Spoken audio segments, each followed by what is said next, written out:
Decisions matter. And it's not just that decision that's presented us with a challenge, it's the student population growth. Our education commissioner said in a recent Texas Monthly article, it's not just the 06 decision that creates the challenge we face today, it's that you also have growth of 70,000 to 80,000 students per year. And this budget doesn't address either of those. It doesn't address that structural deficit. It doesn't address that student population growth. And unbelievably, it leaves billions of dollars untouched in the rainy day fund. A decision, a political decision that's going to have consequences. I honestly don't know how we go home at the end of this session and we answer to our constituents for that decision. How will we tell them that we addressed a budget without asking that everyone share in the sacrifices that had to be made?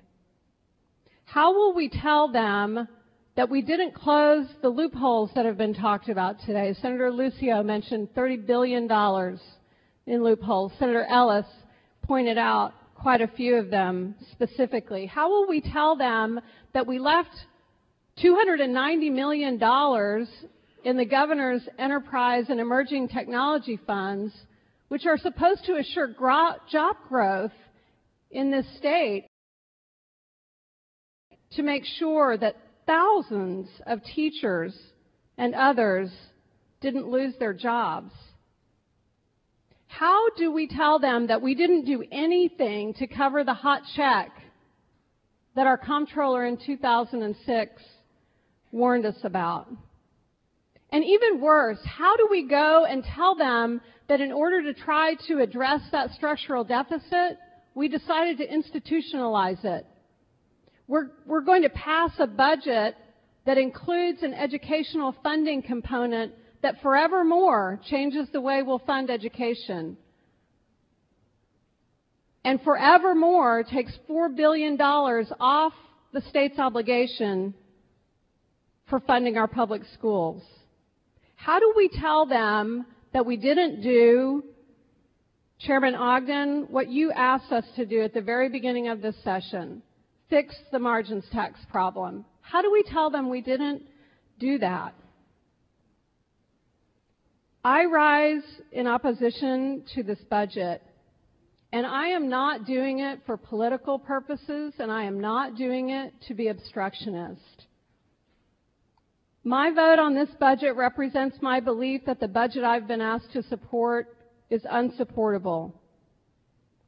I was not elected to cut billions in crucial funding for education and health and human services, and meanwhile leave billions of dollars on the table that could have been found so that that didn't occur.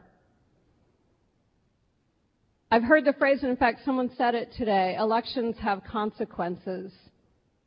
But with all due respect to other interpretations of what the 2010 election means, I do not think that people sitting back at home in all of our districts intended when they voted that we should prioritize cuts in funding to our public schools, to health and human services, while simultaneously continuing to sanctify corporate loopholes. Keeping loopholes open while shutting classroom doors. This is not the priority of my constituents, and I don't believe it's the priority of yours. Keeping billions of dollars in the rainy day fund while it rains on our school children, our teachers, our elderly in need of nursing home care is not the priority of my constituents, and I do not believe it's the priority of yours.